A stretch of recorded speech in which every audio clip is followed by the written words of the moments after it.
ଢେଙ୍କାନାଳ ଜିଲ୍ଲା ଓଡ଼ପଡ଼ା ବ୍ଲକ ବିଡ଼ୋ ପଞ୍ଚାୟତର ମାଳିବିଡ଼ ଗ୍ରାମରେ ଶ୍ରୀ ଶ୍ରୀ ଭଗବତ ଗୋସାଇଙ୍କର 53ତମ ଅଷ୍ଟପ୍ରହରୀ ନାମଯଜ୍ଞ ଅନୁଷ୍ଠିତ। ପ୍ରାୟ 30 ମଣ୍ଡଳୀର କୀର୍ତ୍ତନ ମଣ୍ଡଳୀ ଯୋଗ ଦେଇଥିଲେ। ଗୁରୁବାର ପ୍ରଥମ ଦିନ କଳସ ଯାତ୍ରା ଅଧିବାସ ମହାମନ୍ତ୍ର ଜପ କରାଯାଇ ଦ୍ୱିତୀୟ ଦିନ ଶୁକ୍ରବାର ହରିନାମ ଅଖଣ୍ଡ ଜପ ନାମ ସଂକୀର୍ତ୍ତନ ହୋଇ ତୃତୀୟ ଦିନ ଶନିବାରରେ ହରିହାଟ ନଗର ପରିକ୍ରମା କରିବା ଓ ପ୍ରସାଦ ସେବନ ଆଦି ହୋଇଥିଲା। ଗ୍ରାମରେ ଏକ ଆଧ୍ୟାତ୍ମିକ ପରିବେଶ ସୃଷ୍ଟି ହୋଇଥିଲା।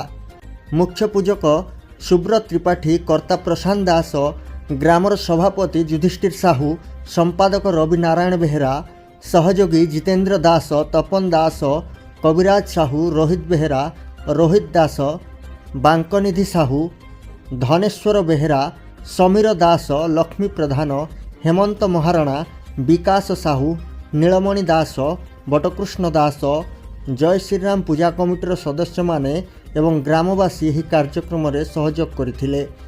ଆମ ଘର ହେଉଛି ମାଳିବିଡ଼।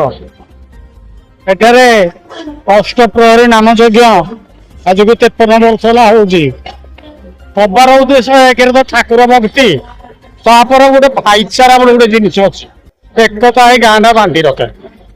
ଇଏ ଗୋଟେ ବିଶେଷତ୍ୱ। ଏଥିରେ 3 ଦିନ ଧରିକି ନାମଯଜ୍ଞ ଚାଲେ।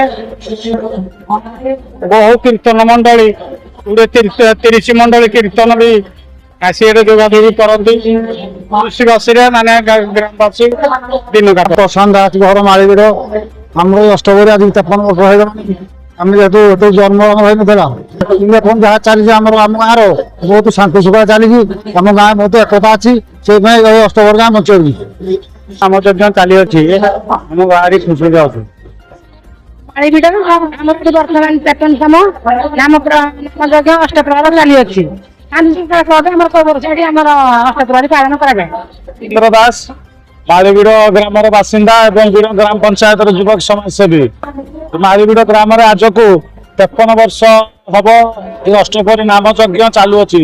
ଭଗବତ ଗୋସାଇଙ୍କ ଆଶୀର୍ବାଦରୁ ଆମ ଗ୍ରାମରେ 53ତମ ଅଷ୍ଟପ୍ରହରୀ ନାମଯଜ୍ଞ ଚାଲିଅଛି। ବରଂ ଆଗକୁ ଆହୁରି ଅଧିକରୁ ଅଧିକ ଉନ୍ନତି କରିବା ପାଇଁ ଆମେ ଗ୍ରାମବାସୀ ଚେଷ୍ଟା ଜାରି ରଖିଛୁ ଏବଂ ଆମ ଗ୍ରାମରେ ଏଇ ଅଷ୍ଟପ୍ରହରୀ ନାମଯଜ୍ଞ 3 ଦିନ ଧରି ପାଳନ ହୁଏ।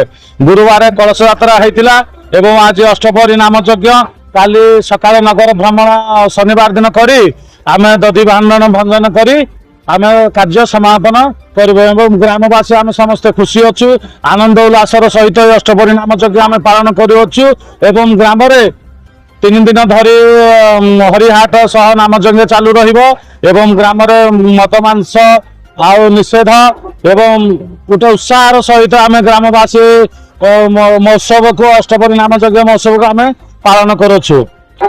ଅଷ୍ଟପ୍ରହରୀ ହଉଛି, ଭଲସେ ହଉଛି, ଆଉ ଧୁମଧାମ ହଉଛି।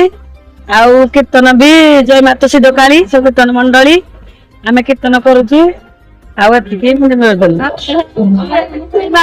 ଆମର 53ତମ ଭାଗବତ ଗୋସାଇଙ୍କର ଅଷ୍ଟପ୍ରହରୀ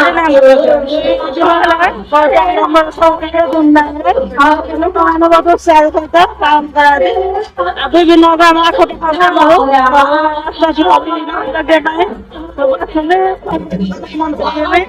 ଆନନ୍ଦର ସହିତ ପ୍ରସାଦ ସେବନ କରିବେ କରୁଥିଲେ। ଆଉ ଆମେମାନେ ସମସ୍ତେ ବହୁତ ଖୁସି ଅଛୁ। ଆଉ ମାଳିବିଡ଼ ଗ୍ରାମରେ 53ତମ ଅଷ୍ଟପ୍ରହରୀ ନାମଯଜ୍ଞ ଭାଗବତ ଗୋସାଇଙ୍କର ପାଳନ କରାଯାଉଛି। ପ୍ରତିବର୍ଷ ମାଘ ମାସ ଶୁକ୍ଳପକ୍ଷ ପଞ୍ଚମୀ ତିଥିରେ ଭାଗବତ ଗୋସାଇଙ୍କର ଏଇ ଅଷ୍ଟପ୍ରହରୀ ନାମଯଜ୍ଞଟିକୁ ଗ୍ରାମବାସୀ ସମସ୍ତଙ୍କ ଆନନ୍ଦ ଉଲ୍ଲାସର ସହିତ ପାଳନ କରୁଥିଲେ। ଆଉ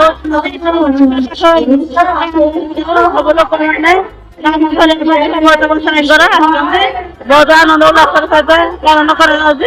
ଆଉ ସେବନ କରିକି କରୁଛନ୍ତି। ହିନ୍ଦଳରୁ ପ୍ରକାଶ ଚନ୍ଦ୍ର ନାଥଙ୍କ ରିପୋର୍ଟ, ଆମ ଟିଭି।